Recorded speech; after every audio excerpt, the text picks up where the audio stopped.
Hello, my friends, and welcome to this episode of the Steve Beaman Show. Today, we are going to be talking about this government shutdown. Here they go again, but does it really matter to you? And we're going to be talking about the meeting in Quantico yesterday with Secretary of Defense, War, Pete Hegseth, talking to all the major military brass. So stay with me as we unpack this on this episode of the Steve Beaman Show. In a world of uncertainty, where business, freedom, and the future hang in the balance, one voice rises with clarity, experience, wisdom, and conviction. This is the Steve Beaman Show, the voice of the independent American. Welcome back, and let's get right into it because here they go again. It is amazing to me. Amazing that every 2 years they shut down the government and this side blames that side and this side blames that side, and they're never at fault, but they're not the ones who suffer either. So we'll talk about the real victims of this shutdown going through today's program. But it is, here we go again. Since about 1976, when they changed the law, these shutdowns have been happening about every 2 years. It is a remarkable thing. It just goes on because what causes this in the House of the Representatives, most of you know this, but they need 51% to take something out of the House. So if you have 100 people, they need 51 votes. In the Senate, it's designed to be a little bit different. So instead of 51, they need 60. So it's almost 2/3. So the Senate was designed so that it required some bipartisanship in the way it passed legislation out. So what you have in the Senate, when these continuing resolutions come forward and there's not a budget in place, what happens is the out-of-power party has the blackmail chits. They can go to the group in majority and say, we're not going to give you any votes unless you give us what you want, and you can't get to 60 without our votes. So normally these shutdowns have been a Republican phenomena because the Democrats have been the majority in the Senate. This time, it is all Democrats. And what they've said, a continuing resolution, by the way, says to government, we're going to keep funding you for a period of time. In this case, it's like 13 weeks. We're going to keep funding you based on prior law, just as it is, until we can wrestle with this going forward. Well, the Democrats came in this time and said, we don't like the way the law is. We don't like that you cut NPR and you cut public broadcasting. We want those put back in. And we want the subsidies to Obamacare put back in. And we want the cuts to Medicaid to be put back in. Well, the Republicans are saying, no, it's not. This isn't the right time to do that.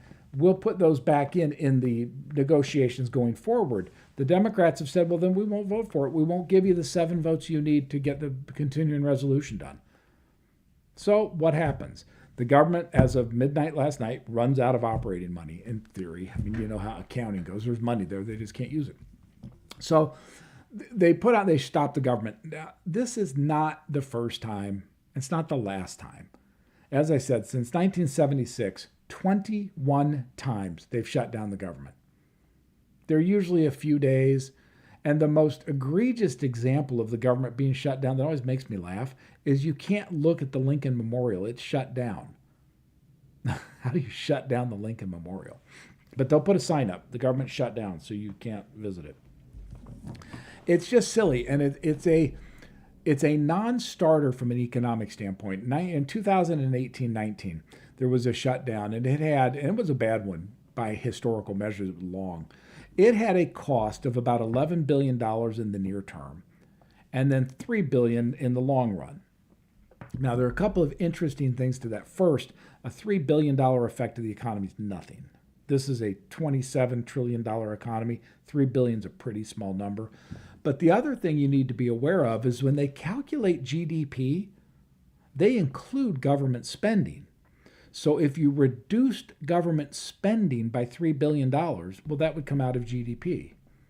So that's where that number's coming from. They reduced spending, and so they say, well, we cut the GDP. No, you cut government is what you did.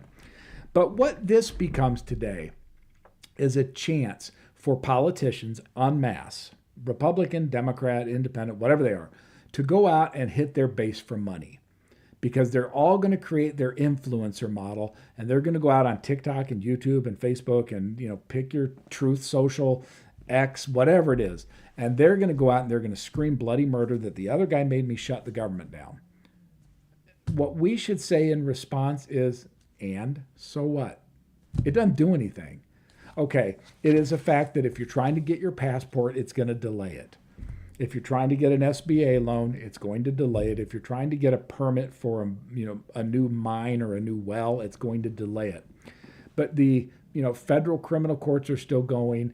The Social Security and Medicare and Medicaid payments are still being made. All of the critical functions of government, and critical is a funny word, but all of those functions remain open. What I found interesting, and you might as well, is of all the things that keep going, most fascinating to me, the politicians' salaries. The president and members of the Senate and the House, their salaries aren't furloughed. 60% of federal workers are going to be furloughed during this process. Now, they'll get their money because they get back wages when they go back to work. But the Congress people, they don't suffer at all. They can do this and they don't hurt at all, not one bit. But the 60% of federal workers they put out of work, for the short term, they're going to suffer. So who pays the price? It's never the politician. It's always the little guy. So to us, to you and me in the normal world, it's just nothing. But again, if we go back, this is something that it's a footnote in history at best. It's not a milestone. These things happen, they blip, they go through, and it just doesn't do anything. It's part of, though, what I've coined a phrase, victinomics, meaning it's economics based on victimhood. And what the government politicians are going to do is come out to you, and they're going to play the victim card. You're being hurt by the other guy. Either side will do it. But on the Democratic side, there's three big issues they have, as I said. They want to restore public broadcasting and NPR. The Republicans are like, we don't have the money. They want to restore the subsidies to Obamacare. The Republicans are like, we don't have the money. And some of us, by the way, I'm in that 35 million group of independent business people. Obamacare didn't help. It hurt most of us. And I'll go into that in a separate program. So when it comes to funding the Obamacare subsidies, I understand Congress. And then the third thing is they want to restore the Medicaid cuts that were made for, say it, illegal immigrants. Well, that's the nature of what it happens when you're illegal. I'm sorry.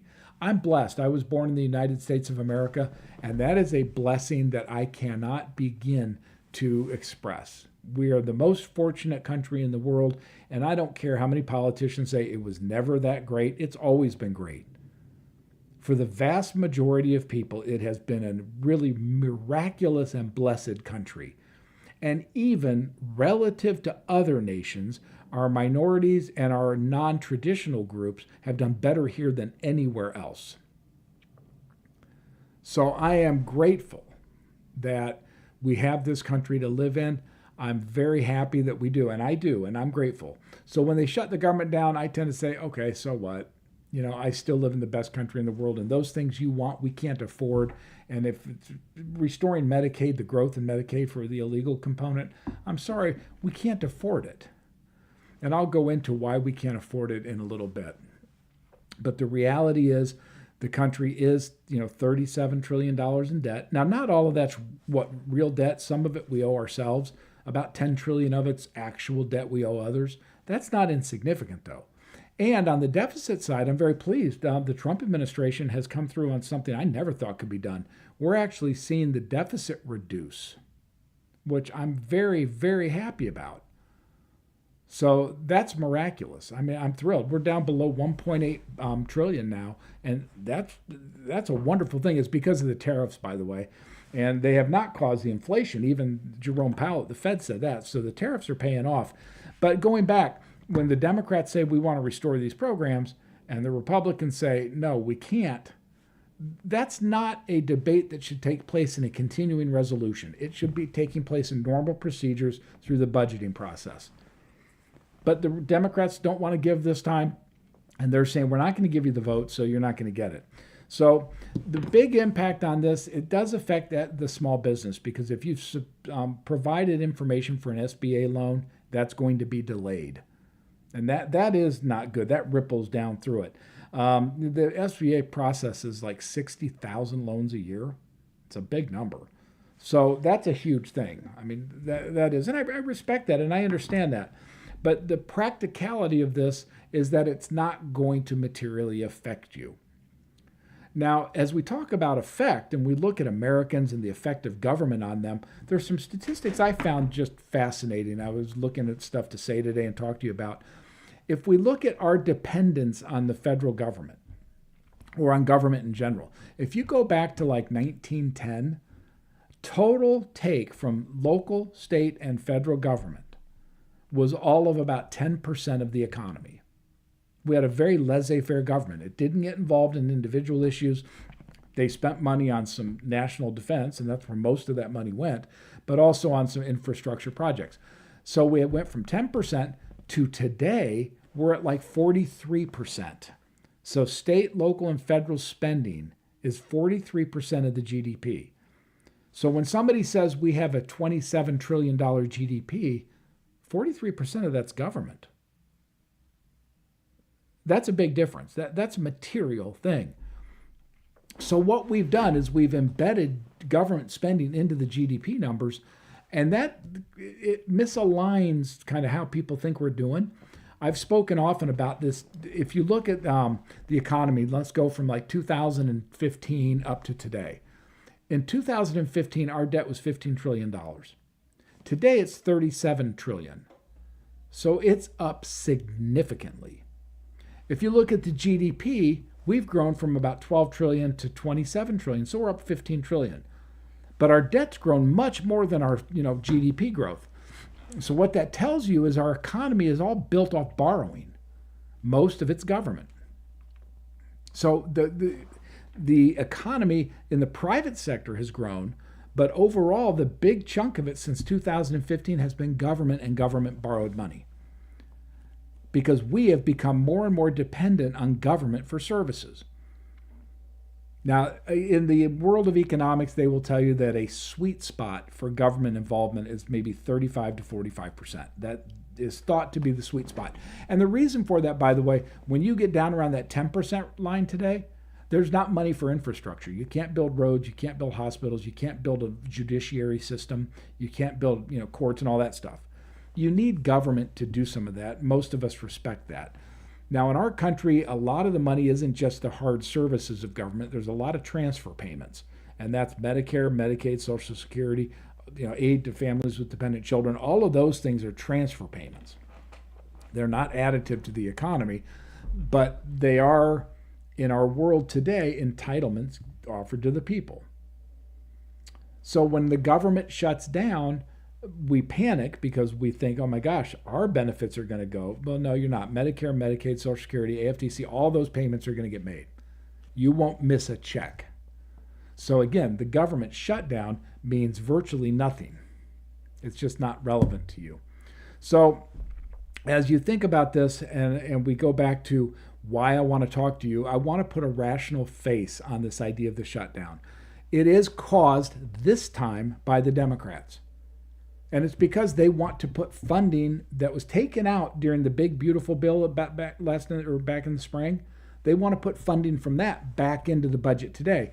Well, the continuing resolution is not the place to do that. You do that through the budgeting process. The CR is meant to put a Band-Aid on government to just keep it going while they fight about who gets paid what. But this shutdown is one in a long line of shutdowns. As I said, since 1976, there have been 21 of them.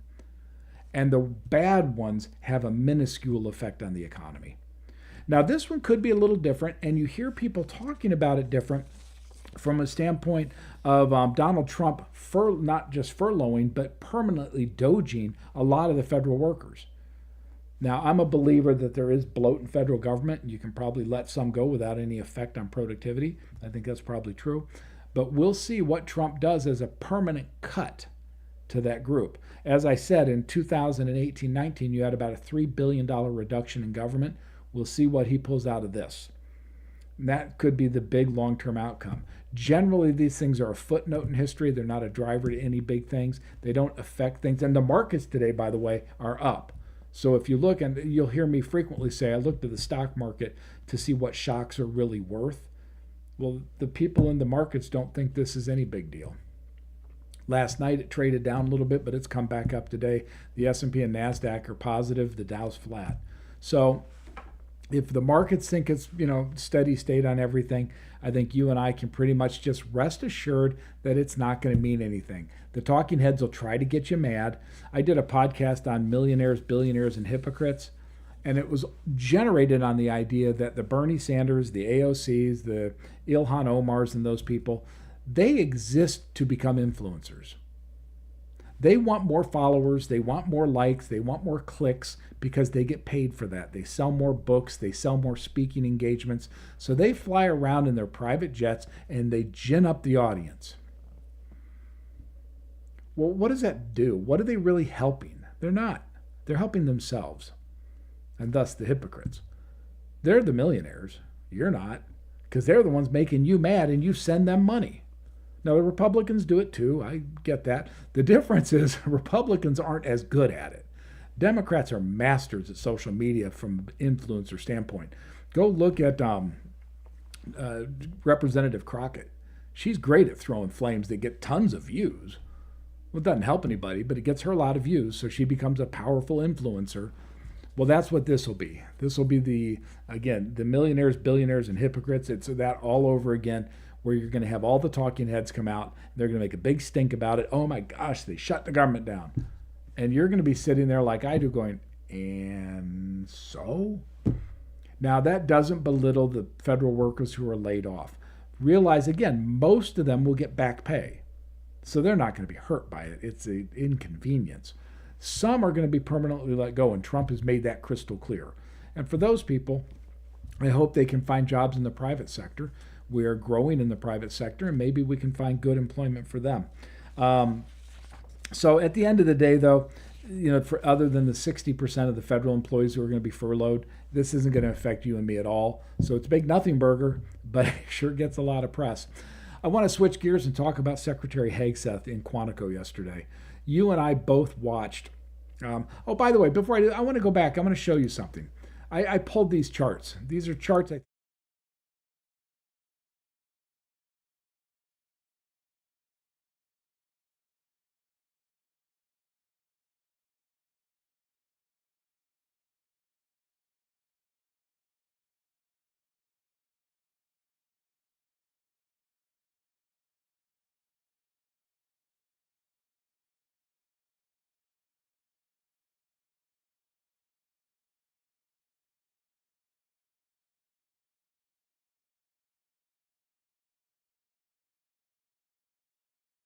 reason it's not is because, again, government spending is included in that GDP number and it doesn't count for debt.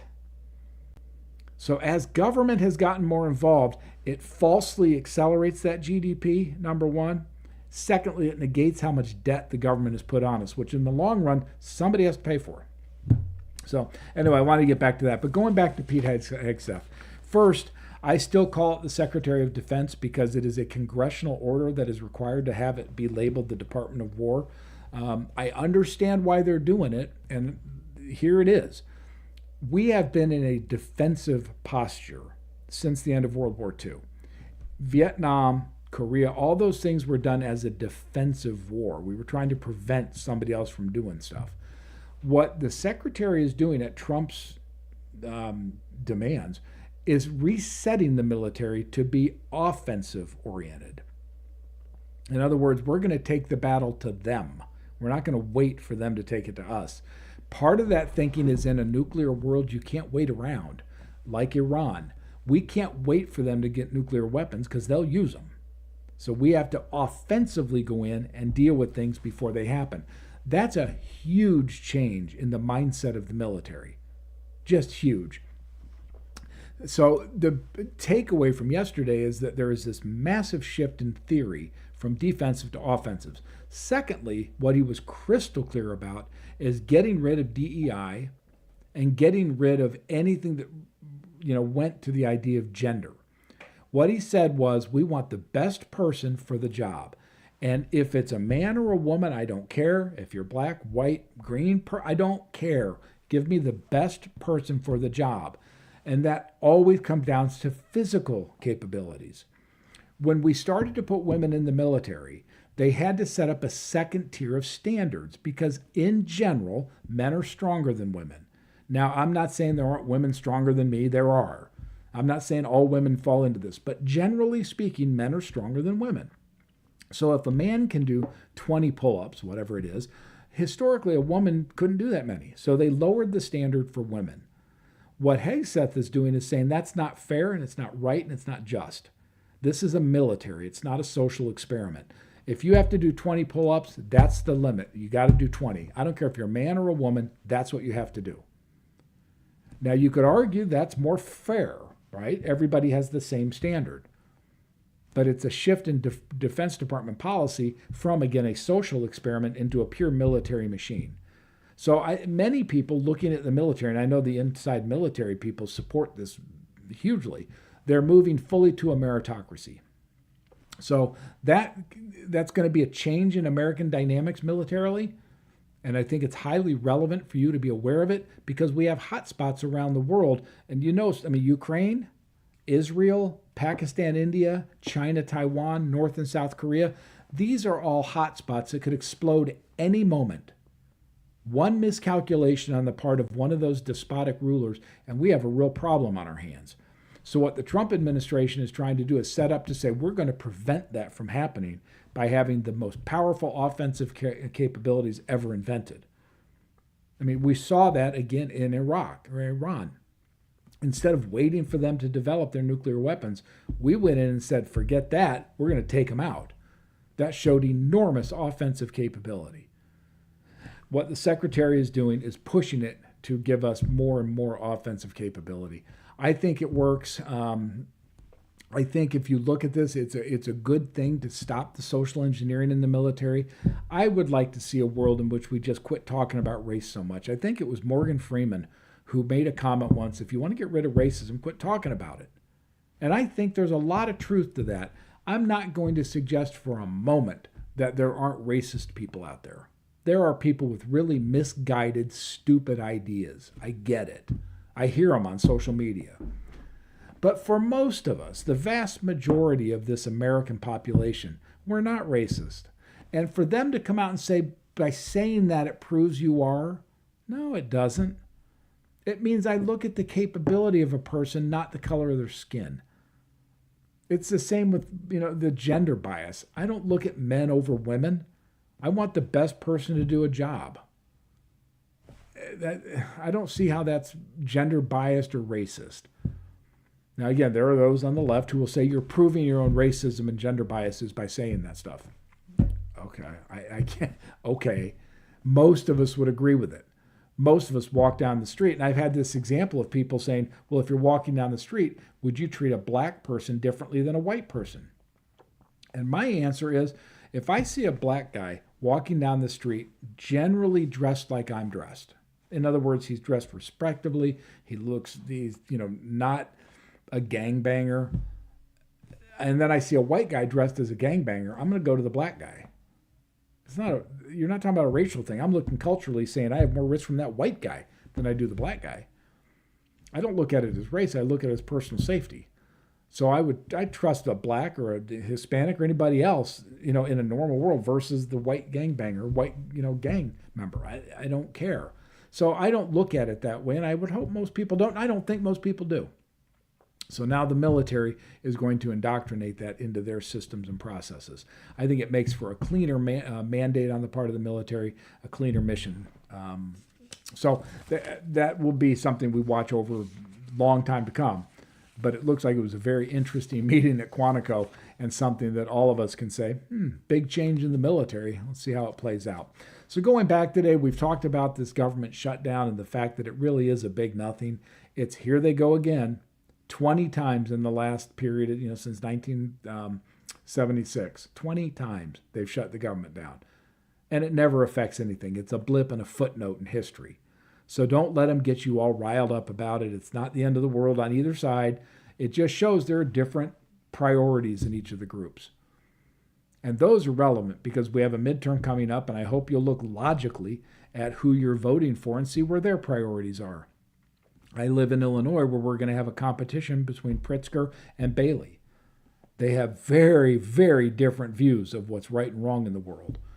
So I'll be, paying attention to their perspective on positions, and I hope you'll do the same. Because in things like this government budget and this government shutdown, we don't want to react emotionally. We want to react with our brains, not with our hearts.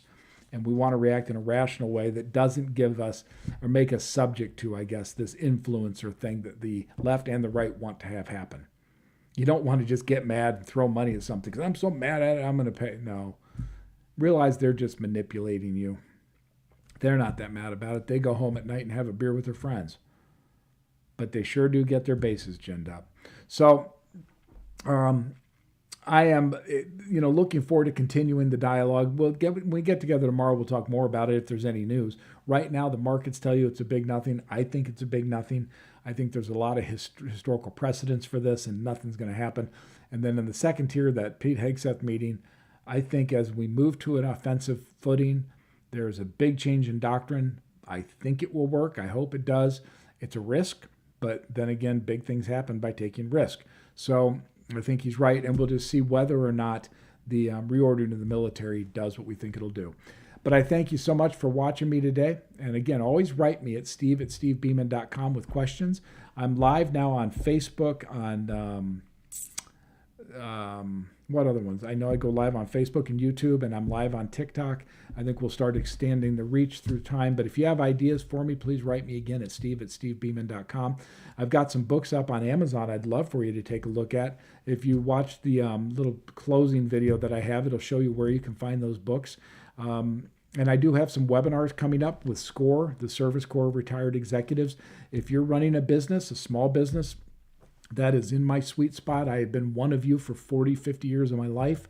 I'm putting up a webinar on the metaverse and business and how digital technology will change your business. And then I've got one coming up in November on the 10 keys to success in business. And these are 10 principles of success that I've put together over a lifetime of experience. So you can go to SCORE on the web. I'm in the Chicago branch of the Midwest region, so I'm sure you can find those. If you'd like, email me and I'll send you a link.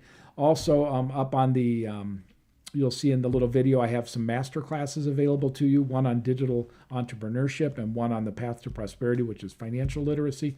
I hope you'll take a look at that. But I thank you. I hope you have a blessed, nice day, and we'll see you tomorrow on another episode of the Steve Beaman Journey.